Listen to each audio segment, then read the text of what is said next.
ब्रह्मम् श्रीरुद्ररूपम् ध्यायेत् शुद्धस्फटिकसङ्काशम् त्रिनेत्रम् पञ्चवक्त्रकम् गङ्गाधरम् दशभुजम् सर्वाभरणभूषितम् नीलग्रीवम् शशाङ्काङ्कम् नागयज्ञोपवेदिनम् व्याघ्रजन्मोत्तरीयम् च वरेण्यमभयप्रदम् कमण्डलवक्षसूत्राणाधारिणम् शूलपाणिनम् ज्वलन्तम् पिङ्गलजटाशिखामद्योतधारिणम् वृषस्कन्धसमारोढम् उमादेहार्थधारिणम्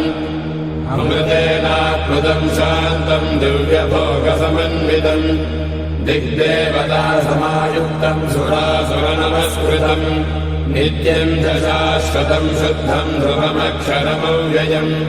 सर्वव्यापिनमीशानम् रुद्रम् वै विश्वरूपिणम् एवम् ध्यात्वा द्विजः सम्यक् ततो यजनमालभेत् अथातो रुद्रस्नानार्चनाभिषेकविधिम् व्याख्यास्यामः आदित एव दीर्थे स्नात्वा उदेत्य शुचिः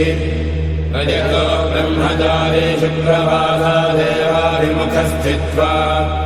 आत्मनिदेवता स्थापयेत् प्रजनने ब्रह्मा तिष्ठतु पादयोर्विष्णुस्तिष्ठतु हस्तयोर्हरस्तिष्ठतु बाह्वोरिन्द्रस्तिष्ठतु जठरे अग्निस्तिष्ठतु हृदये शिवस्तिष्ठतु कण्ठे वसवस्तिष्ठन्तु वक्त्रे सरस्वती तिष्ठतु नासिकयोर्वायुस्तिष्ठतु नयनयोश्चन्द्रादित्यो तिष्ठेताम् कर्णयोरश्विनौ तिष्ठेताम् ललाटे रुद्रास्तिष्ठन्तु मूर्ध्नादित्यास्तिष्ठन्तु शिरसि महादेवस्तिष्ठतु शिखायाम् वामदेवस्तिष्ठतु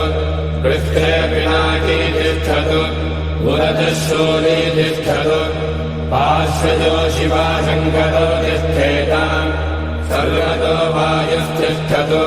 ततो बहिः सर्वतोऽग्निज्वालामाला परिवृतस्तिष्ठतु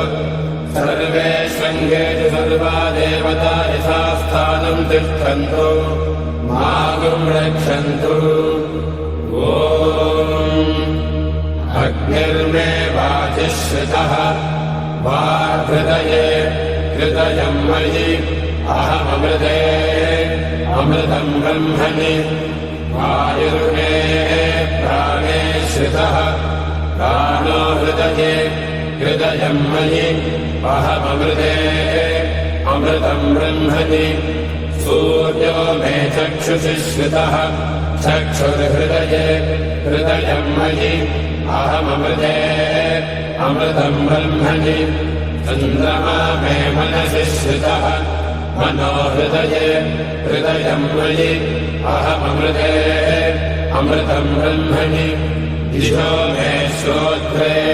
श्रिताः श्रोत्रगुम् हृदये हृदयम् मयि अहममृते अमृतम् ब्रह्मणि आपो मे रेतसि श्रिताः रेतो हृदये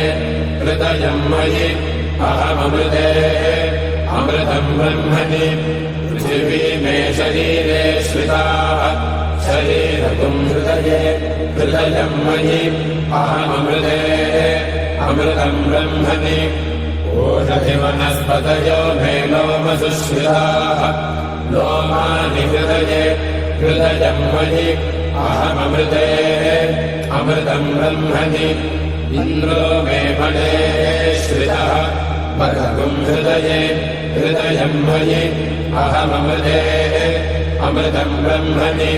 पर्जन्यो मे मूर्ध्नि श्रितः मूर्धा हृदये हृदयम् मयि अहममृते अमृतम् ब्रह्मणि ईशानो मे मन्यो श्रितः मन्युर्हृदये हृदयम् मयि अहममृते अमृतम् ब्रह्मणि आत्मा महात्मनि श्रितः आत्मा हृदये हृदयम् मयि अहममृते अमृतम्